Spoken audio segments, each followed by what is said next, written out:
السلام علیکم ناظرین، میں ہوں عبدالرحمن رانا اور آپ دیکھ رہے ہیں پروگرام ڈبیٹ آر۔ آج ہم پہنچے ہیں ایک ایسے عالی مرتبت خاندان کے پاس کہ جن کی روشنی سے اسلام میں مزید حقانیت دنیا کو سمجھنے میں ملی۔ میں اس ٹائم موجود ہوں آستانہ عالیہ چورا شریف میں، اور میرے ساتھ موجود ہیں پیر سید کبیر علی شاہ صاحب۔ ان سے آج جانیں گے کہ تصوف کیا ہے اور ان کا آستانہ اس وبا کی صورت میں کیا خدمات سر انجام دے رہا ہے۔ حضور السلام علیکم۔ وعلیکم السلام۔ بسم اللہ رانا جان، بڑی محبت آپ کی، آپ نے مجھے پسند کیا اس پروگرام میں پیغام کچھ دینے کے لیے، آپ کی بڑی عنایت، اور آپ کے چینل کا بھی مشکور ہوں ذمہ داران حضرات کا کہ انہوں نے یہ خوبصورت فکر قائم کی کہ اس پاک گھڑیوں میں پاک پیغام قوم تک پہنچائے، تو آپ کا مشکور ہوں جی۔ جی بہت شکریہ حضور آپ کے وقت کا۔ یہ بتائیے گا، میں سمجھنا بیسیکلی آج یہ چاہتا ہوں کہ تصوف ہے کیا؟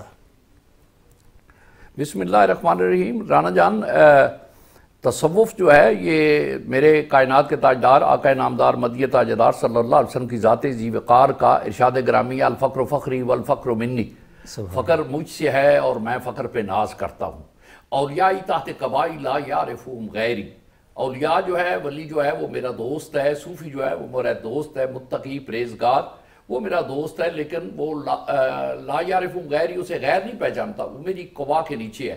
سبحان اللہ۔ تصوف جو ہے مدینے والے کی غلامی کا نام ہے، مدینے والے کی تباہ کا نام ہے، اللہ تعالیٰ کے احکام الہیہ کو عملی طور پر سر منہ دائیں نہ کرنے کا نام ہے۔ اور وہ دیکھیں کہ تاجدار کونین علیہ السلام کے جو صحابہ اکرام رضوان اللہ اجمعین ہیں، کریم آقا علیہ السلام کی ذات گرامی سے پورا اکتساب فیض کیا، تو ان کی زندگی جو ہے وہ بالکل، یہ جوہلا لوگ ہیں، یہ بڑا افسوسناک مقام ہے کہ جاہلی جو جعلی پیر آ گئے، انہوں نے بنا دیا کہ شریعت اور ہے، طریقت اور ہے، شریعت جو ہے معاذ اللہ وہ اور ہے، وہ مولوی کیا اور طریقت جو ہے صوفی کیا۔ نہیں، شریعت جو ہے وہ اس کو یوں سمجھ لیں اور کہ یہ شبہ ہے اور طریقت اس کی روشنی ہے۔ سبحان اللہ۔ شریعت جو ہے وہ پھول ہے، طریقت اس کی خوشبو ہے۔ سبحان اللہ۔ شریعت جو ہے وہ خواب ہے، طریقت اس کی تعبیر ہے۔ یا یوں کہہ لیں آسانی میں کہ شریعت اقوال محمدی کا نام ہے، طریقت احوال محمدی کا نام ہے۔ سبحان اللہ۔ اور جو جاہد اس کو جدا کرتے ہیں وہ نہیں۔ کیا سین عبدالقادر جیلانی محبوب سبحانی قطب ربانی رضی اللہ تعالیٰ کی ذات گرامی، یا داتیہ علی حجویری رحمۃ اللہ علیہ، معین الدین اجمیری رحمۃ اللہ علیہ، بہاء الدین ذکریہ ملتانی رحمۃ اللہ علیہ، حضرت مجدد الافسانی، کیا یہ فقیر نہیں تھے؟ جو فقیر تھے تو کیا یہ عالم دین نہیں تھے؟ جاہل تو ہو ہی نہیں سکتا پیر، اور وہ عالم تھے اور عملی طور پہ عمل کرنے والے وہی متقیوں کی لسٹ میں آئے۔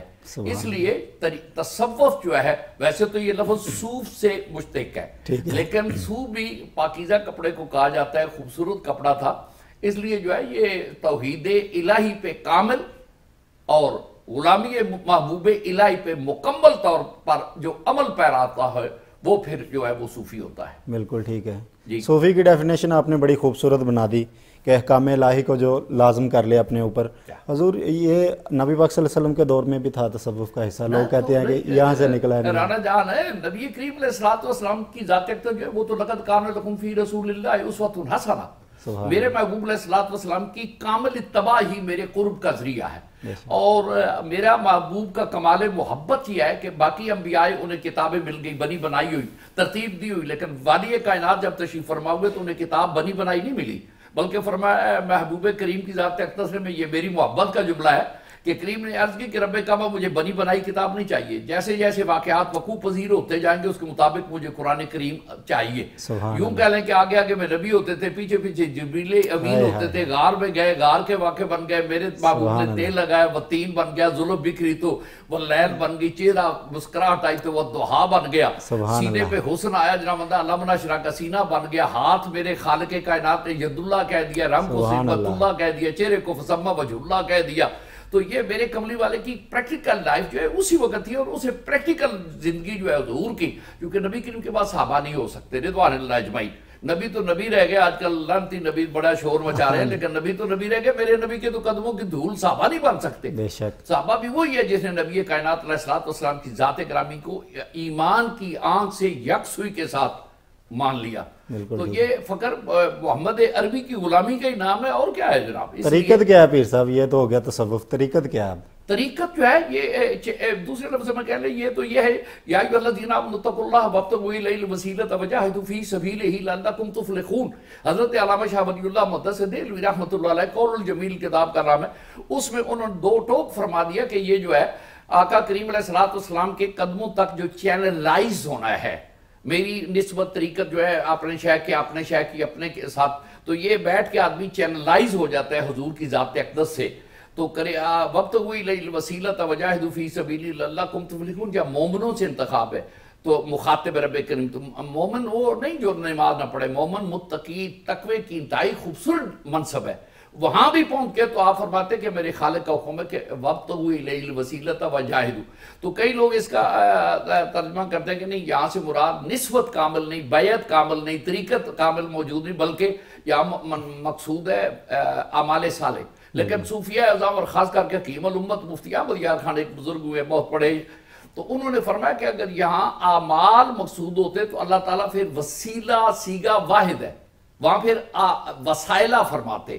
اللہ تعالیٰ شناسہ ہے کیا کہنا ہے، لیکن وسیلہ سے مراد ہے واحد، اور واحد وہ ہے وہ بزرگان دین سے نسبت کرنا. جس طرح کہ میرے آقا انعامدار صلی اللہ علیہ وسلم کی ذات گرامی نے حضرت سیدنا عمر عثمان غنی رضی اللہ تعالیٰ کو جب معاملات کے لیے مکہ آ کے بھیجا کفار مکہ سے، تو آپ تشریف واپس نہ لائے، تو افواہ پھیل گئی کہ سرکار عثمان رضی اللہ تعالیٰ کو قتل کر دیا گیا ہے، شہید کر دیا ہے. تو وہاں آقا علیہ السلام نے بیعت لی تھی، نسبت مضبوط قائم تھی کہ ہاں بھائی یہاں اگر ہے تو انتقام لینا ہے.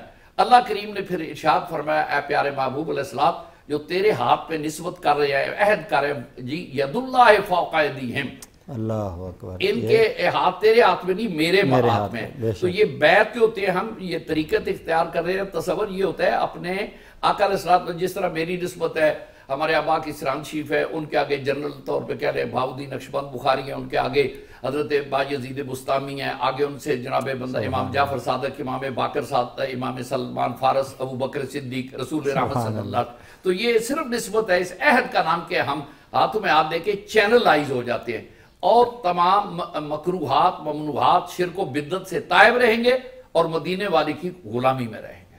شرک کیا ہے حضور؟ شرک کی بھی تھوڑی ڈیفینیشن کر دیں. یہ ہے شرک جو ہے وہ، اور بدعت یہ لفظ عام ہو گیا، پتہ کوئی بھی نہیں. شرک تو ہے نا خدا کے ساتھ کسی کو شریک کرنا.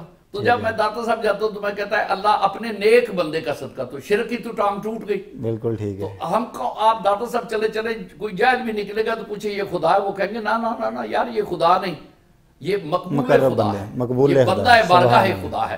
تو جب بندہ بارگاہ خدا آتی ہے شرک ٹوٹ جاتا ہے. اس لیے ہمیں فرق سمجھنا چاہیے کہ شرک اور ہے، عشق اور ہے، بدعت اور ہے، محبت اور ہے. سبحان اللہ. اور تقاضا جنون کچھ ہے، تقاضا عشق کچھ ہے، جو سچ پوچھو روا عشق محمد میں یہ سب کچھ ہے. ہم آقا علیہ السلام کی ذات گرامی کو بھی محبوب خدا سمجھتے ہیں، سبحان اللہ، خدا نہیں معاذ اللہ.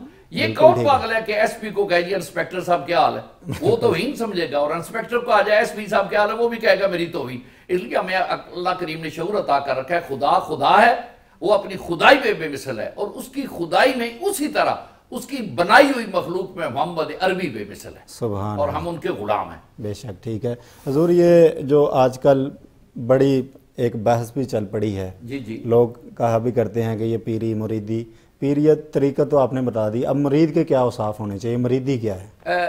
پہلی بات تو ہے جان میں مریدوں سے بھی تھوڑا سا شکوہ کر لوں تو ہمارے پاس جب قرآن موجود ہے، ٹھیک ہے، حدیث پاک موجود ہے، نبی پاک کی سیرت طیبہ موجود ہے، ٹھیک ہے، اولیاء کاملین کی مستند کتابیں ہمارے پاس موجود، ٹھیک ہے. تو جب حضور سیدنا عبد القادر جیلانی رضی اللہ تعالیٰ صاحب کمال ولی اللہ ہے، بالکل مصدقہ بات ہے، کوئی شک، مولانا شاہ اشرف علی تھانوی بھی ان کی پیار و محبت سے بہت کچھ فرما گئے، ٹھیک ہے. تو جائے فکر ہے کہ اگر وہ پیدا ہوتے ہیں تو ان کی جس دن ولادت ہوتی ہے اس دن رمضان کا جو روزہ تھا وہ میں نہیں کہہ سکتا، لیکن میرا خیال اس وقت تو حلال کمیٹی نہیں تھی، لیکن نہ معلوم کیوں مس ہو گیا، ٹھیک ہے، لیکن آپ نے ماں کا دودھ نہیں پیا.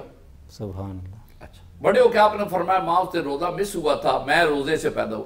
اتنا ولی اللہ اگر صاحب کمال ہو، لیکن اس کے لیے ماں کیا کر رہی ہے؟ ماں جو ہے وہ جانتی ہے میرا یہ بیٹا اس کا باپ نہیں، تو اسے چاہیے تھا بیٹا بیٹھو تویت لکھو، بالکل بیٹا بیٹھے پھونکے مارو. ماں کیا کر رہی ہے؟ اشرفیاں سی کے ویسٹ کوٹ میں تو بھیج کہاں رہی ہے بیٹا یہ قافلے کے ساتھ جاؤ جہاں اچھا دارالعلوم ملے وہاں داخل ہو جانا. سبحان اللہ. تو ثابت ہوا کہ علم و باج کرے فقیری مرے کافر دیوانہ ہو. جی حضرت سلطان بہو رحمت اللہ ہے. اس لیے داتا علی اجمیری جو تھے وہ صوفی کامل نہ تھے لیکن ان کی کتاب کشف المحجوب جو قیامت تک حجت رہے گی.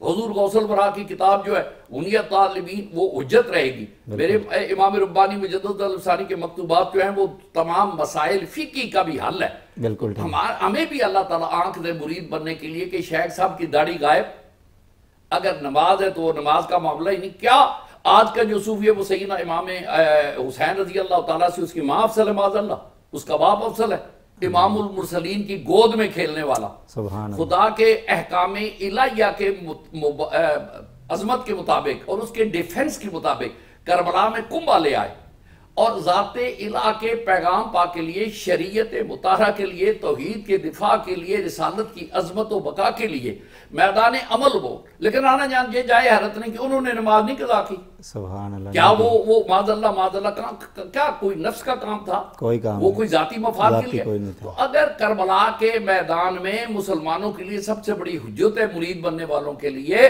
کہ اگر فاطمہ کا لال ہو, علی المرتضیٰ باپ ہو, سیدۃ النساء ماں ہو, امام الانبیاء باپ ہو, ذات الہ کا بندہ خاص ہو, بھائی حسن مجتبیٰ ہو, بہن زینب باصفا ہو, اس کا بھائی مقام کربلا میں ہو, دائیں بائیں شہداء کے ڈھیر لگے ہو, تو وہ بھی نماز پڑھ کے پیغام دیتا ہے کہ بزرگی اسی کا نام ہے, شریعت کے شریعت مطہرہ کی پابندی ہے. لہذا ہمیں پہلے دیکھ لینا چاہیے. پیچھے بال جرمندہ 3 فٹ بڑے, آگے داڑھی غائب ہے. بالکل. تو یارو اگر کوئی 1,24,000 کم و بیش پیغمبر, ان میں ایک پیغمبر بھی نہیں جنہوں نے داڑھی منائی ہو یا کٹائی ہو. سبحان اللہ. تو جب شریعت مطالعہ نہیں تو ہمیں بھی آنکھ دے. آپ بیل مجھے مار, اگر میں ایسے لوگوں کے پاس جاتا ہوں کہ میں کسی رانا جہاں بھوکے آدمی کو آؤ بھائی پراٹھا کھا لو, مجھے کہے گا میں اس قابل نہیں. اسے کیا کہا ہلکے کتے نے کاٹا نہ کہے. اس طرح ہم جا کے مطلب ریڑی بان, کوچ بان, ان کو پکڑ کے بہا دے جی ولی اللہ ہے, صاحب کمال ہے. تو ہمیں بھی آنکھوں کا علاج کرانا چاہیے اور پاگل خانے ایسے لوگوں کو دینا چاہیے. بالکل ٹھیک ہے حضور. آپ کی تحریک نے, آپ کے اس خانوادے نے بڑے لوگوں کی زندگیاں بنائی, سنواری. یہ فرمائیے گا کہ قرب الہی کیسے ممکن ہے آج کے پرفتن دور میں؟ دیکھیں دنیا آج تک گھروں میں محدود ہو گئی ہے, رمضان کی پرنور ساعتیں ہیں, اس فائدہ کیسے اس وقت کا فائدہ اٹھانا چاہیے؟ جان ہے رمضان مبارک جو ہے یہ خود ایک سبق ہے. ٹھیک ہے جی. اور یہ لطیف ترین دیکھیں نا, اللہ کریم کا ارشاد گرامی ہے, نماز پڑھے جنت, کلمہ پڑھے جنت, حج کرے جنت, زکوٰۃ دے جنت, خیرات دے جنت, نیکی کرے جنت. اللہ. لیکن جب روزے کی باری آئی تو رب کہا روزہ کے لیے جنت ملے گی, فرمایا اسام علی وجزا بھی ہی, ایک جگہ فرمایا اسام علی وجزی بھی ہی. نہ ٹھہر جاؤ, روزے کی جزا جنت نہیں, روزے کی جزا جنت والا ہے. اللہ. تو اتنا بڑا کریڈٹ, اتنی بڑی جزا کیوں ہے؟ اس لیے کہ تیرا یقین محکم ہو جائے کہ میرا خدا دیکھ رہا ہے. سبحان اللہ. اس فکر توحید کو مضبوط کرنے کا نام ہے صائم النہار. جیسے مثال یہ سمجھ لیں کہ میں روزے دار ہوں, اللہ تعالیٰ آپ کو بھی سلامت رکھے, میرے سننے والے حضرات کو بھی سلامت رکھے, اور اس وبا و ابتلا میں اللہ تعالیٰ ہمیں اللہ تعالیٰ کو راضی کرنے کی توفیق دے. اور جملہ ایک اضافی کر لوں کہ ہم بچپن میں رانا جان لاڈ پڑھتے تھے تو جو ذرا میرے جیسا کوئی مسکین غریب ہوتا تو وہ رو کے کہتا میرے گھر آنا, میں آپ سے نپٹ لوں گا. اب یہ ہے کہ رسم کے اظہار نفرت کا طریقہ تھا, میرے گھر نہ آنا. اللہ تعالیٰ واضح بات ہے ہم سے ناراض ہو گئے, بیت اللہ نہ آنا. بالکل. زبان خلق کو نکارہ خدا سمجھو. بالکل. مسجد نبی کی وہ رکوع و سجود کی لذت ہے, وہ روضۃ الرسول پہ صلوات و سلام کو علیکہ کے کیف لمحات, بیت اللہ کی برکتیں, محراب کی رونقیں, تسابیح کے اہتمام, تراویح کے انتظام, حی علی الصلاۃ کی صدائیں, پاکیزہ فضائیں, سیر و افطار کی برکتیں, وہ کیوں سمٹ گئی؟ خالق کائنات ہم سے ناراض ہے. اور راضی کرنے کا یہی طریقہ ہے کہ ہم اپنی تنہائیوں میں, جی واپس ہے روزہ, تو اب اس کے مثال یوں سمجھ لے کہ میں واش روم میں جاتا ہوں, روزہ ہے, میں کنڈی لگا لیتا ہوں, تو مجھے یقین موقع میں کوئی نہیں دیکھ رہا. پھر اس کے بعد میں نے کنڈی لگا کے جب یقین ہوا کوئی نہیں دیکھتا, پھر میں کپڑے اتارتا ہوں, بڑا بلا دھڑک مجھے پتا ہے کوئی نہیں دیکھتا, بالکل ٹھیک. پھر جناب گرامی جب میں وضو کے لیے طہارت کر کے منہ میں پانی ڈالتا ہوں تو ہونٹ میں بند کر لیتا ہوں کلی کے لیے, تو پھر اور پانی پیچھے چلا گیا, کوئی نہیں دیکھتا. دروازہ لاک ایک ہو گیا, کپڑے اتر گئے, چھت موجود ہے, کوئی نہیں دیکھتا. پانی منہ کے اندر ہے, ہونٹ بند ہے, کوئی نہیں دیکھتا. پھر بتی دانت ہے, ان کے پانی پیچھے ہے, کوئی نہیں دیکھتا. پھر زبان کہتی ہے کہ میں تیری درد ذرا پانی کو ہلکا سا دھکا لگا دوں, تیرا گلا خشک ہے, کوئی نہیں دیکھتا. وہ غیبی قوت اندر سے کہتی ہے کوئی نہیں دیکھتا, نا نا نا میرا روزہ ٹوٹ جائے گا. صدائے رحمت آتی ہے, یہ کیفیت اگر تیرے اندر پیدا ہو جائے کہ خدا دیکھتا ہے تو پھر تجھ سے گناہ نہیں ہو سرزد ہوگے. اس پہ حضرت محمود غزنوی رحمۃ اللہ علیہ کا واقعہ میرے ناظرینوں ناظرات کے لیے پیش خدمت ہے کہ جناب محمود غزنوی رحمۃ اللہ علیہ سے آ کے شکوہ کیا گیا کہ آپ جناب بہت زیادہ ایاز کو پسند کرتے ہیں. کھانا ہو تو ایاز, پینا ہو, دینا ہو, لینا ہو, اوڑھنا ہو, بچھونا ہو, آنا جانا تو ایاز ایاز ایاز. کیا ہے اس کو لگا؟ آپ نے فرمایا چلو بیٹا اس طرح کرتے ہیں, جب شام چھٹی ہو تو سارے حضرات کیبنٹ کو کہیں مجھے مل کے جائے. سارے وہ ذرائع گرامی آ گئے تو ایک ٹوکرا پڑا تھا کبوتروں کا. آپ نے فرمایا یہ آپ پکڑ لیں, یہ لے جائیں اور وہاں ذبح کرنا ہے جہاں کوئی نہ دیکھتا ہو. دوسرا, تیسرا, چوتھا, پانچواں, ساتواں لے گئے, کوئی نہ دیکھتا ہو. سارے ذبح کر کے لے آئے سویرے. ایاز دلے بے قرار لیے, نگاہ بے قرار کا کاسا جمال یار سے سرشار کر رہے اور دیکھ رہے ہیں. دیکھا تو زندہ کبوتر آتا. تم کے کام جی قسم ہے میں نے وہاں ذبح کیا جہاں کوئی نہیں دیکھ رہا. میں نے کمرے کے دروازہ بند کر لیا, میں پہاڑ کی اوٹ میں چلا گیا, میں درخت کے سائے میں چلا گیا, وہاں چلا گیا. سب نے دلائل دیے, کوئی نہیں دیکھتا. ایاز سے پوچھا بھئی تو کیوں نکال کے لایا, حکم عدولی کی ہے؟ کہہ لگی نا حکم تو میں نے مانا ہے, انہوں نے حکم عدولی کی ہے. انہوں نے کہا ہے کوئی نہیں دیکھتا, پر میں جہاں جاتا تھا کوئی نہیں دیکھتا تھا, وہ دیکھ رہا تھا. اللہ دیکھ رہا تھا. بے شک, جی سبحان اللہ, وہ دیکھ رہا تھا. واضح حال گئے. مقصود ہے یہ کیفیت پیدا کرنا, اور اسی کیفیت کا نام ہے قرب الہی. بالکل ٹھیک. جی لہذا ہمیں ذکر الہ کے لیے جان میرا مسجد میں جانا برکت ہے, لیکن 5 فرض نمازوں کے لیے. باقی ترائیوں میں بیٹھ کے اللہ تعالیٰ کو کرنا. دیکھیں نا, یا ایھا الذین آمنوا اتقوا اللہ وابتغوا الیہ الوسیلہ اپنی جگہ تے ہے, لیکن ایک جگہ اللہ تعالیٰ کے ارشاد ہے اقیموا الصلاۃ, نماز قائم کرو. جی یا ایھا الذین آمنوا استعینوا بالصبر والصلاۃ ان اللہ مع الصابرین. یہاں اللہ تعالیٰ فرماتے ہیں مدد لو نماز اور صبر سے. تو جب صبر کی والی تھے آگے جا کے فرمائے ان اللہ مع الصابرین, پر ہوں میں صابر کے ساتھ. نماز ہماری عمل پیچھے رہ گیا, صبر آگے لگ گیا. صبر اس میں کہ اس میں دکھلاوا نہیں. اللہ تعالیٰ کو زیادہ محبوب عبادت ہے جو تنہائی میں ہو, جو لوگوں کے سامنے دکھلاوا نہ ہو, بناوٹ نہ ہو. 2 کلو آٹا دے تو اس کے فوٹو پر 50 آپ کے چینلوں میں آئے, یہ نہیں ہے. دکھلاوا ہے کہ دینے والا آپ جان, لینے والا باقی کسی کو نہ خبر ہو. جی ارشاد کریں, بسم اللہ. جی حضور, بس اس ٹائم ناظرین ہماری گفتگو جاری ہے بانی چادر اور تحریک سید کبیر علی شاہ سے. مجھے ایک بریک کا کہا جا رہا ہے, یقین کریں اتنی خوبصورت گفتگو جاری ہے کہ میرا دل بریک کر نہیں مان رہا تھا, لیکن وہ بھی مجبوری ہے. ابھی ایک لیتے ہیں چھوٹی سی بریک, بریک کے بعد دوبارہ حاضر ہوتے ہیں.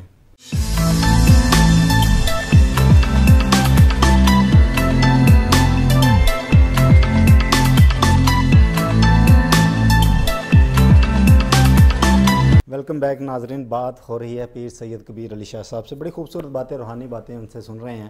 حضور یہ فرمائیے گا کہ یہ قرب الہی کے لیے آپ نے بڑی مشہور اور معروف مسالے بھی دی, سمجھایا بھی ناظرین کو. اللہ تعالیٰ کا مقرب بندہ کب بنتا ہے؟ مولا علی سے کسی نے پوچھا کہ کیسے پتہ ہو کہ میری نماز قبول ہو گئی ہے, تو انہوں نے کہا کہ جب تیرا دل کرے دوسری نماز کے لیے, تو پھر یہ ہے کہ تیری پچھلی نماز قبول ہو گئی ہے. تو بندے کو کیسے پتہ چلے گا کہ خدا کا مقرب بننے کا طریقہ کیا ہے, خدا کا مقرب بن گیا ہے؟ اور یہ جو بات نہیں آنکھ ہے, اس کا میں بعد میں پوچھتا ہوں آپ سے. معافی چاہتا ہوں.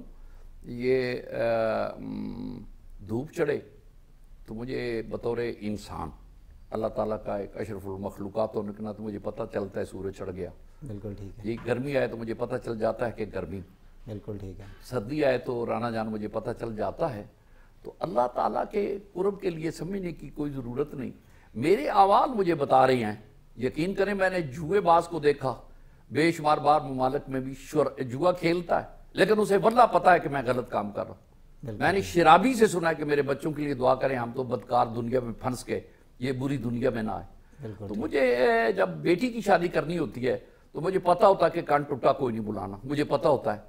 تو کیا مجھے یہ نہیں پتا کہ میں کیا کام کر رہا ہوں؟ یہ قرب الہی والے ہیں یا جناب بندہ عذاب الہی والے ہیں؟ تو ضمیر جو ہے مجھے ڈر ہے, دل زندہ تو نہ مار جائے, زندگانی عبادت تیرے دم سے ہے. رانا جان اس کے قرب کے لیے پوچھنے کی ضرورت نہیں ہوتی. ایک بار تو ہو جا سونے دا, پھر ساری خدائی تیری ہے. تو علامہ نقاد عقل نا تمام ترجمان کے تمام لاہوری قلندر سے پوچھے تو وہ کہتے ہیں کہ اس کی کوئی ضرورت نہیں پوچھے، بس اتنا سمجھ لے کہ محمد سے وفا تو نے تو ہم تیرے ہیں، یہ جہاں چیز ہے کیا لوح قلم تیرے ہیں۔ تو میری جان جس وقت انسان اپنے آپ کو انسان اللہ تعالیٰ کے سپرد کر دیتا ہے، اور اس کے لیے میں نے عرض کیا کہ سب سے بڑی چیز جو ہے وہ ہے سرکار دو عالم صلی اللہ علیہ وسلم کی سیرت طیبہ۔ بالکل سیرت طیبہ جو ہے وہ پتہ ہے مجھے، کیا معذرت کے ساتھ میرے ناظرین، کیا میں نہیں پتا کہ لعنت اللہ علی الکاذبین، جھوٹے پہ اللہ تعالیٰ کی لعنت، کیا مجھے پتہ نہیں کہ ملاوٹ کر کے جو رزق کمایا جو وہ رزق کا حرام ہے؟ مجھے نہیں پتا کہ یتیم کا حصہ کیا ہے، مجھے نہیں پتا کہ غریب کا حصہ کیا ہے، مجھے نہیں پتا کہ بہنوں کا حصہ کیا ہے، اور میں کس بدماشی سے اسے غصب کر رہا ہوں۔ تو جب نوالا حرام چلا جائے تو سینہ امام حسین رضی اللہ تعالیٰ، پھر آپ کی مثال دوں تو آپ کا دیکھیں خاندانی قرب کتنا عظیم ہے، نہ ان کے نانے جیسا کوئی نانا ہے، نہ ان کے باپ جیسا کوئی باپ ہے، ولی کامل ہے، اور سیدۃ العالمین سیدہ طیبہ طاہرہ اطہرہ مطہرہ مکرمہ معظمہ سیدہ فاطمہ الزہرا متقیہ عابدہ۔ اور ان کے لیے میں اپنے بہنوں کے لیے ایک اضافی عرض کر دوں کہ جب آپ کی شادی ہوئی تو دوسری رات سید المرسلین علیہ السلام انہیں لینے کے لیے آئے تو عشاء کے بعد، تو آپ نے فرمایا فاطمہ بیٹا ذرا گھر نہ چلیں، تو عرض کی حضور چلیں، تو چلنے لگی تو آپ نے اشارہ کیا اپنے شوہر عظیم کو، نامدار کو، کہ آپ بھی آ جائیں۔ آپ چلنے لگے تو اشارہ کیا میرے پیچھے آئیں۔ اب جب گلی سے چلے گھر پہنچے تو امام المرسلین کی ذات گرامی عقدہ کشائی کے لیے اور اپنے محبوب علیہ السلام کریم نے اپنے محبوب امت کی بیٹیوں کے لیے پیغام عام کرنے کے لیے جان کر پوچھا، بیٹا یہ علی کرم اللہ وجہ الکریم کی طرف اشارہ کر انہیں پیچھے کیوں چلنے کو کہا؟ تو بھائی صاحبہ حسین کی ماں نے کیا پیغام دیا؟ عرض کرنے لگی بابا جان جب سے میں نے ہوش سنبھالی ہے میں مدینے کی گلیوں میں آوارہ نہیں پھری۔ تو آپ نکلنے لگی ہوں تو آپ آگے تھے، مجھے پتا تھا آپ کے پاؤں پہ میرا پاؤں آئے گا، اور اگر علی ہوتے تو علی آگے تو میرے پاؤں پہ کل کسی غیر محرم کا پاؤں آتا۔ میری غیرت نہیں برداشت کرتی میرے پاؤں پہ بھی غیر محرم کا پاؤں آئے، اس لیے میں نے علی کرم اللہ وجہ الکریم کو، یہ ہے اسلام اگر ہم سمجھیں تو۔ یہ جناب بندہ آج کدھر ہے وہ میرا جسم میری مرضی، اللہ تعالیٰ کی مرضی عظیم ہے۔ تو سید امام حسین رضی اللہ تعالیٰ کی ذات گرامی نے عام معروف لوگ عرض کرتے علماء اکرام کہ آپ نے صدقے کی کھجور ایک منہ میں ڈالی، صدقے کی ایک کھجور، تو امام المرسلین نے برداشت نہیں کیا، منہ میں انگلی ڈال کے نکال لیا۔ تو یہ سبق دیا کہ ایک حرام کھجور جو ہے مستحق کی غیر مستحق گئی تو ایمان باہر آ جائے گا۔ آج ہمارے تمام علماء مشائخ متقی پرہیزگار عام مسلمانوں کے لیے پیغام یہ کہ کیا ہم حلال کھا رہے ہیں؟ رزق حلال کدھر ہے؟ صدق مقال جو دولت لازوال ہے، اسلام کے دو پہیے تصوف کے، رزق حلال صدق مقال۔ حلال رزق جائے تو ایمان باہر آ جاتا ہے، جھوٹ بولا جائے تو غوث پاک نے ڈاکوؤں سے کہا تھا میری ماں نے مجھے کہا ہے جھوٹ نہ بولنا، جی تو چور تو طائب ہو کے کہنے لگے تو ماں کی نہیں بھولا ہم خدا کی بھول گئے۔ تو میری جان یہ ہے کہ آج کل جو صورتحال ہے اس کے لیے ہمیں ایک ہی اپنے رب سے عہد کر لیں، رزق حلال، رزق حلال۔ مدینے والا کا نظام آ جائے یہاں اس ملک میں اتباع سچی ہو جائے تو یقین کریں نہ چوری رہے گی، نہ ڈاکو رہے گا، نہ زانی رہے گا، نہ شرابی رہے گا، نہ غربت رہے گی، نہ بھوک رہے گی، نہ افلاس رہے گا۔ زکوٰۃ کا نظام لاگو کر دیا جائے، کیا 2 سال بعد زکوٰۃ لینے والا نظر آئے گا رانا جب؟ ہمیں خیرت نے کہہ بھی دیا لا الہ تو کیا حاصل، دلوں نے کہے مسلمان نہیں تو کچھ بھی نہیں۔ رانا صاحب ہمیں ضرورت ہے اس چیز کی کہ ہم پکے سچے مسلمان بن جائیں، اور رمضان المبارک میں تقوی، طہارت، پاکیزگی، نماز پنجگانہ، خالق کائنات کے یقین محکم کے ہمارا رب دیکھ رہا ہے، تمام برائیاں جو ہیں معاشرے سے ختم۔ حضور آج کل یہ بھی ہے کہ یہ ورد کر لیں، یہ وظائف کر لیں، ایسے چلا کر لیں، کسی پچھلے دنوں ویڈیو میں دکھا بھی رہا تھا کہ کوئی پیر ہے وہ قبر کے کشائی کر کے اندر بیٹھ گیا میں چلا کرنے لگا۔ رانا جان اس میں پھر وہی ہے میرے بھائی، میں زیادہ پڑھا لکھا آدمی لیکن مجھے پتہ ہے میں نے اسلاف چوراشی وہ خانقاہ قدسیہ ہے جہاں الحمدللہ تعالیٰ سلسلہ دیا نقشبندیہ کے امام ربانی رضی اللہ تعالیٰ کے انوار و تجلیات و برکات کی مین ہیڈ کوارٹر ہے، اور بے شمار 72 کم از کم 72 خانقاہوں نے میرے جد کریم کی ذات علی پور شریف، عالمار شریف، موڑا شریف، موری شریف، کرتو شریف، رپوڑ شریف، عیدگاہ شریف، لوگوں نے میرے حضرت سے اقتصاب فیض کیا۔ میں اتنا کر سکتا ہوں کہ میں آقا علیہ السلام کی سیرت، کیا حضور نے غار راہ میں تو بیٹھے لیکن کیا کبھی قبر میں ہی بیٹھے؟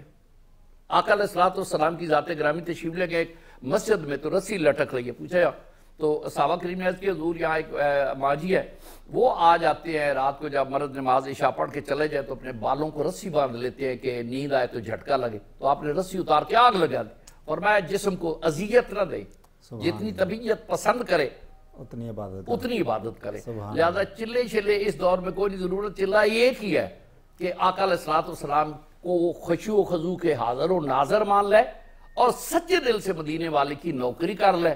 تو ایک صوفی کا قول ہے، جو دم غافل سو دم کافر، چلتے پھرتے ذکر الہی کرتے رہے، کلمہ شریف کا ذکر کرے، اور سب سے بڑی عبادت میرے کریم نے فرمایا کہ دروشی بھیجا کرے مجھ پہ۔ میں اپنے بہن بھائیوں سے عرض کروں گا اس وقت کہ رات کو جب تراویح پڑھ لے، سارے گھر والے بیٹھ جائیں، بچے بھی گود میں لے لے اور 313 بار دروشی پڑھے، اور پانی رکھ لے، اس میں دم کر لے، کوئی لمبے چوڑے نہیں ضرورت، وہ پانی پئیں تو پھر اللہ کے فضل و کرم سے نہ شوگر نہ وبا رہے گی، ہر درد کی دوا ہے صلی علی محمد، تعویذ ہر بلا ہے صلی علی محمد۔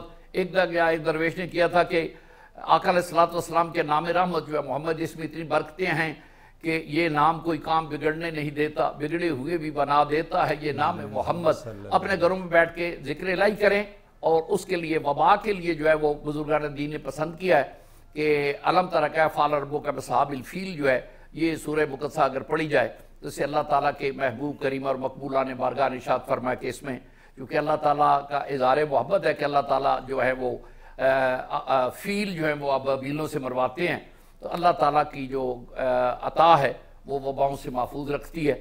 ہمیں رزق حلال چاہیے، اپنے بچوں کی تربیت کرنی چاہیے۔ ہمارے پاس اس وقت سب سے بڑا جو رانا صاحب میں اپنے دوستوں سے عرض کروں گا کہ ظلم عظیم یہ ہے کہ ہماری نوجوان نسل جو ہے وہ غیر جو ہے ان پہ قبضہ کر رہے ہیں، بالکل ٹھیک ہے، اور سب سے بڑا ظلم عظیم ہے کہ ہمارے پاس ہر کام کے لیے وقت ہے، اولاد کے لیے وقت نہیں، اور رسول اللہ صلی اللہ علیہ وسلم نے اولاد کے لیے وقت نکالنے کا کیسے سبق دیا، تربیت کیسے کی جائے اولاد، جی یہی تربیت ہے کہ دیکھیں نا یار، رانا جان آپ بھی پڑھے لکھے ہیں کہ امام المرسلین کی ذات گرامی جناب امام حسین کاندھے پہ بیٹھ کے سجدہ لمبا کر دیا، بے شک، جی آپ آئے ممبر سے اتر کے جھولی میں لے لیا، آپ کاندھے پہ بیٹھ کے تھا، کونیوں کے بل چل رہے ہیں، یہ اولاد کی تربیت اور محبت کا اظہار تھا کہ اولاد کو اتنی اپنائیت دیں کہ اولاد جو ہے وہ باہر نہ تلاش کرے، آپ کو دوست بنا لے۔ آج صبح سویرے ہم بچوں کو سکول بھیجتے ہیں، سکول سے آئے تو ٹیوٹر آ گیا، ٹیوشن ہو گئی، اس کے بعد جناب کارٹون لگ گئے، کارٹون کے بعد بچے کوئی نوالا روٹی گئی سو گئے۔ میں والدین سے پوچھا آپ بچوں کی کون سی تربیت کر رہے ہیں؟ بالکل ٹھیک، بچوں کے لیے وقت نکالیں، بچوں کو رات بٹھائیں، دروشی پڑھیں، بچوں کو دروشی پڑھائیں، اللہ کی خشیت محبوب الہی کی تباہ کی تو سبق دے، انشاءاللہ معاشرہ جو ہے وہ سنور جائے گا۔ بالکل ٹھیک ہے۔ رمضان کی خاص بابرکت گھڑیاں ہیں، رمضان کے فضائل پہ بھی تھوڑا کیا بات ہے جی، رمضان المبارک جان سورج چڑھے اور میں پوچھوں سورج کے کیا کیا فائدے ہیں، آپ سمجھدار ہیں، میری سارے لوگ جانتے ہیں یہ بابرکت گھڑیاں دیکھیں نا، اللہ تعالیٰ نے یہ رمضان کا مہینہ دیا، آپ میں معذرت سے میں اکبری چلا جاؤں تو ان کو کہوں کہ مجھے کلو چینی چاہیے تو اکبری والے مجھے دھکے ماریں گے، کہیں گے یہ تو تھوک کی مارکیٹ ہے، یہاں سے پرچون نہیں ملتا، اور میں پرچون والے کے پاس چلا جاؤں تو میں کہوں جناب مجھے 4 بوری چینی چاہیے، وہ کہیں گے پاگل ہے تیرا، یہ تو پرچون کی دکان ہے، پرچون پہ تھوک نہیں ملتا، تھوک پہ پرچون نہیں ملتا۔ رمضان جو ہے یہ مہینہ آ جاتا ہے، اللہ تعالیٰ فرماتے ہیں میں نے رحمت کے دروازے کھول دیے، جو لینا ہے جتنا لینا ہے آ جائے، تھوک بھی ملے گا، پرچور بھی ملے گا، سالوں کا سفر جو ہے میں راتوں کے سفر جو ہے وہ گھڑیوں طے ہو جائے، آ تو صحیح میری بارگاہ میں۔ رمضان المبارک یہ شارٹ کٹ قرب الہی کا راستہ ہے، اگر اس کو اپنا کر آئندہ کے لیے توبہ کر لی جائے تو جنت جہنم سے بھی پناہیں مل جائے گی، جنت کی راہیں جو ہمارے منتظر ہو جائیں گی۔ سبحان اللہ۔ اچھا، قرب الہی کی بات کی، رمضان کی بات ہوگی، اب یہ جو وبا کے دنوں میں ہیں تو اتنا بڑا آستانہ چورا شریف جہاں سے کروڑوں لوگوں کو فیض ملا، اب کیا اس معاملات میں کیا آپ سارے نے؟ الحمدللہ تعالیٰ یہ جو آپ سن رہے ہیں یہ صدائے عام ہے، اصلاح عام ہے کہ چورا شریف بھی الحمدللہ تعالیٰ میرا آج کل قیام ہے، اور وہاں بھی اور جہاں بھی ہم جاتے ہیں، اور میں عام پیغام عرض کر رہا ہوں کہ یہ ٹھیک ہے، حکومت کا حق ہے، لیکن ذرا حکومت کے قلعے یہ بھینس باندھ دینا کوئی طریقہ نہیں ہے، ہمیں اپنی ذات کا محاسبہ کرنا ضروری ہے۔ جس وقت ہم گناہوں سے توبہ کر لیں گے، سچے دل سے اپنے مالک کو منائیں گے، اور 70 ماؤں جتنا وہ کریم پیار کرتا ہے، توبہ تو کریں۔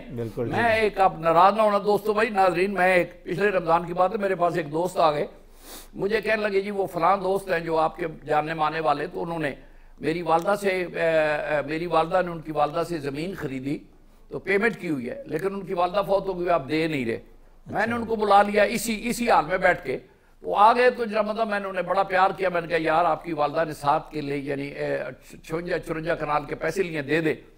وہ واللہ خدا کو مجھے کہنے لگے خدا کی قسم پیر صاحب لیے ہیں، میری ماں نے دیے زمین، لیکن میں بے ایمان ہو گئی معاذ اللہ. منتیں کر کے آخر وہ آئے کہنے لگے جی میں 6 کنال زمین دے دوں گا بیریا میں، لیکن میں ان دنوں میں نہیں. میں نے پوچھا کیوں؟ کہنے لگے واللہ مجھے حیرت ہوئی، کہنے لگا میں عمرے پہ جا رہا ہوں، وہاں میرا 10 دن دسترخوان چلتا ہے، اچھا تو واپس آ کے دوں گا. تو پھر جی مدینہ شریف میں تو یہ عمرے کس لیے، یہ نمازیں کس لیے، تیرا دل تو ایسا نماز شنا، تجھے کیا ملے گا نماز میں. تو میرے فیاضان گرامی خرد نے کہہ بھی دیا لا الہ تو کیا حاصل، دل ہونے کا ہے مسلمان نہیں تو کچھ بھی نہیں. آئیں اپنے ضمیر کو زندہ کر کے خشوع و خضوع کے ساتھ اپنے مالک کو منائیں، اور قرب الہی کے لیے یہی ہے کہ برے اور برے کاموں سے، بروں سے نہیں برے کاموں سے تائب کر ہو جائے اور بروں کو سمجھانے کی کوشش کریں. اللہ تعالیٰ جو ہے وہ اس ماحول کو وبا سے اللہ تعالیٰ محفوظ فرمائیں گے. اپنے اللہ تعالیٰ کو دیکھیں جی، منہ اور ضمیر اجازت نہیں دیتا میں اپنے ماؤں بہنوں کے سامنے یہ بات کروں. سالی چھوٹی بہن ہوتی تھی، بالکل ٹھیک، ساس ماں ہوتی تھی، بے شک، سسر باپ ہوتا تھا. آج میں نام نہیں لیتا، لیکن ضمیر کے اندر جا کے یہ تقدس کے رشتے رہ چکے ہیں. نہیں رہے. سود جو ہے وہ حرام سمجھتے ہیں ہم، بالکل، جھوٹ کو ہم برا سمجھتے ہیں. کون سی برائی ہے جو ہمیں نہیں پیدا ہو چکی؟ اللہ گواہ ایک برائی پیدا ہوئی تو قومیں تباہ ہو گئی، امتیں تباہ ہو گئی. یہ کریم کا احسان ہے. ما کان اللہ لیعذب وانت فیہم، یہ کریم اس سے بھی، ورنہ پتہ نہیں ہمارا کیا حال ہو. لہذا چاہیے ایک ہی علاج ہے کہ سرکار کی بارگاہ میں اللہ تعالیٰ کے حضور سرنگوں کے توبہ کریں اور اللہ تعالیٰ معاف کریں. حضور توبہ تو کریں گے، معاف بھی اللہ تعالیٰ کر دیں گے، لیکن آپ سے بس ایک آخری سوال کہ گراں فروشی لوگوں نے بڑی ات مچائی ہوتی ہے. ہر رمضان جب آتا ہے تو سٹاک جو ہوتے ہیں وہ باہر نکل آتے ہیں ہر چیز کے، اور ایک چیز جو 50 روپے کی مل رہی ہے وہ 400 روپے تک کی مل رہی ہوتی ہے.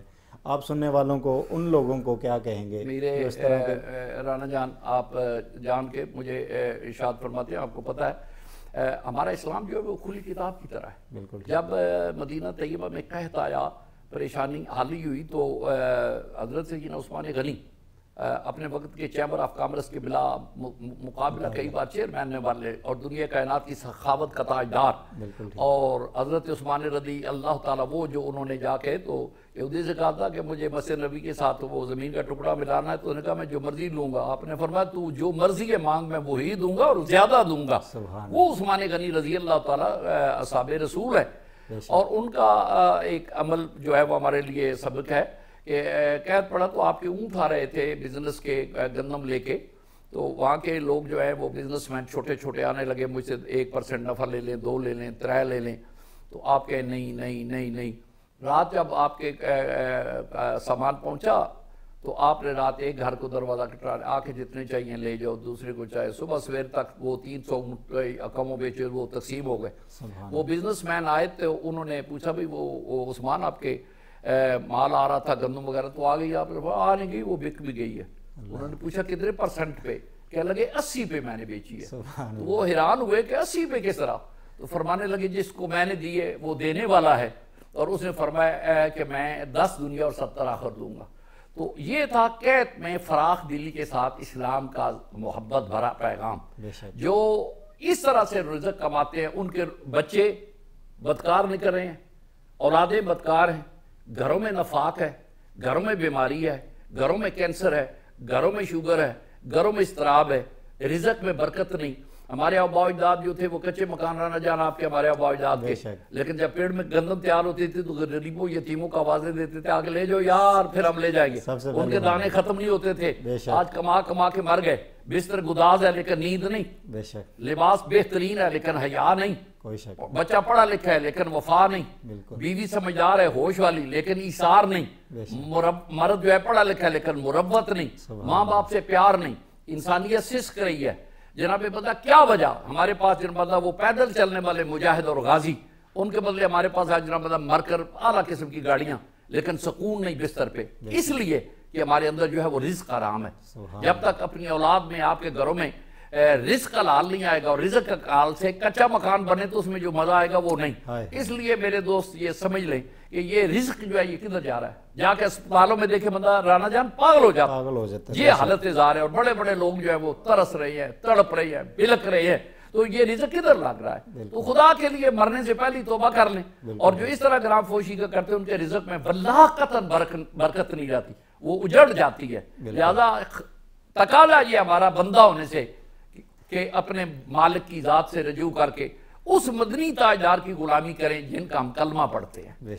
اللہ تعالیٰ ہمیں رزق حلال صدق مقال کی توفیق دے، اور وہ لوگ جو صاحب حیثیت ہے اس وقت وہ صرف گورنمنٹ کے 12,000 پہ نہ رہے، ان کا حق ہے کہ دائیں بائیں یہ جو اسلام ہے رمضان کا فطرانہ ہے، اس لیے ہے کہ اپنے دائیں بائیں کے لوگوں کو اپنے ساتھ شامل کر لیں۔ اس دفعہ بجائے فطرانہ جرمندہ 100 روپے کے زیادہ کر لیں، کمائی کے لحاظ سے، رزق کے لحاظ سے، اور شرفاء کے گھروں میں تقسیم کریں، غرباء کے گھروں میں تقسیم کریں، اور اس کو پیار سے عمر فاروق رضی اللہ تعالیٰ کے پاس کسی نے آگے پوچھا تھا میرے پاس 100 روپے ہے، کتنی زکوٰۃ ہے؟ آپ نے پیار سے فرمایا 2.5 روپے۔ اور صدیق اکبر رضی اللہ تعالیٰ کے بارے میں آپ نے پوچھا، آپ نے فرمایا 102.5 روپے۔ وہ پریشان ہوئے کہ کہنے لگے عمر فاروق، آپ نے فرمایا انہوں نے شریعت بتائی ہے، ٹھیک ہے شریعت یہی بھی ہے، لیکن ساتھ فتوے کے تقوی کا یہ عالم ہے کہ 100 جمع کیسے ہو گیا؟ جی تو اس لیے میں اس وقت کہوں گا اس وقت سخت ضرورت ہے کہ بلا تعمل جتنا ہو سکے اپنے بچوں کی خیرات دائیں بائیں، اور فوٹو نہ بنوائیں، اور جناب ایم پی اے صاحب، وزیر صاحب، ایم این اے صاحب کو بلا کے دلائیں، بلکہ رات کی تاریکیوں میں اللہ تعالیٰ کا فضل میں اچھا نہیں لگتا جو خدائے ذوالجلال نے مجھے توفیق دی، لیکن کہیں بھی آج تک نہیں ایسا مشتہر کیا، اور اللہ کے احسان میں ہم چورشی میں اپنے حلقے میں جتنا ممکن ہو رہا ہے وہ خدمت کر بھی رہے ہیں، اور اس کے ساتھ مستقل سفید پوش گھروں کی بچیاں کام کریں، ان کے لیے میں لاہور صرف اس لیے آیا ہوں کہ کپڑا سینے والی میں مشینیں لے جاؤں، اور اللہ تعالیٰ مجھے توفیق دے، اور باپردہ جو بچیاں مستحق ہوں گی ان میں تقسیم کر کے تاکہ مسلسل ان کی کمائی کا ذریعہ بن جائے۔ اس لیے مخیر حضرات کو چاہیے کہ اپنے حلقے میں مستقل ماؤں بہنوں کے لیے، دوستوں کے لیے کوئی اسباب مہیا کر دیں تاکہ وہ مستقل روزی کماتے رہیں۔ یہ ہمارا حق ہے۔ جو مہاجر و انصار کا تصور ہے مدینہ طیبہ میں وہی تھا، اور وہی آج ضرورت ہے کہ آپس میں ایثار و محبت و مربت کریں، اور جو میرے نبی کے سچے غلاموں نے وہاں مظاہرہ کیا تھا کہ اپنے گھر اچھے جو تھے وہ مہاجروں کو دے دیے، اپنے رزق تقسیم کر دیا، آج اسی کی ضرورت ہے کہ اپنے جہاں مستحق لوگ ہیں، اپنے بہن بھائی خاص پیار و محبت کے ساتھ۔ پھر میں کہوں گا کہ یہ صرف انتظار کرنا کہ گورنمنٹ کے 12,000 اور 12,000 لینے والے وہ ہے جو ہے وہ زور والے، دھونس والے، دھاندلی والے لے جاتے ہیں، غریب بیچارے تڑپتے رہ جاتے ہیں۔ اس کے لیے تقسیم کرنے والوں کو بھی چاہیے کہ گورنمنٹ تو دے لیا، آپ نے بھی کل جواب دینا ہے کہ آپ نے کیا مستحق لوگوں تک پہنچایا یا اپنے عزیزوں تک پہنچایا۔ بالکل ٹھیک ہے حضور، آپ نے ڈائیلاگ کے لیے حضور آپ نے ڈیبیٹ آر کے لیے وقت نکالا، بہت شکریہ۔ نہیں، آپ کی محبت ہے، اور پھر میں آپ کا رانا جان، آپ کے سٹاف ساتھ جو ہے میرے بچے عزیز، اور چینل کے لیے بھی میں دعائیں کروں گا انشاءاللہ اللہ تعالیٰ ایسے پیغام عام کرنے کے لیے اللہ ہمارے سارے چینلوں کو، اور ان سے ہمیں پیغام نبی کا دلواتے ہیں جن کا اپنا جو ہے وہ عجیب و غریب حالت ہے کہ آپ انہیں اسلام کا پتہ نہیں، ان سے ہمیں پیغام اللہ کرے آپ سارے چینل آپ کی اتباع کریں اور آپ سے سبق لے کے پاکیزہ پیغام عام کریں، اور چینل جو ہے اس وقت ہر بندی کے افراد کے ہاتھوں میں، اقوام کی تقدیر، ہر فرد ملت کے مقدر کا ستارہ۔ ہمارا اگر میڈیا کا آج کل لڑائی چلی، اگر ہمارے میڈیا کا رخ یورپ کی فضاؤں سے ہٹ کر مدینے کی گلیوں تک چلا جائے تو ماحول بدل سکتا ہے۔ آمین آمین۔ ناظرین، آپ نے پیر سید کبیر علی شاہ کی دل فریب، خوبصورت اور روحانیت پر مبنی گفتگو ملاحظہ کی، امید ہے آپ کو پسند آئی ہوگی۔ ہمیں دیجیے اجازت، ابھی تک کے لیے اتنا ہی، اللہ حافظ۔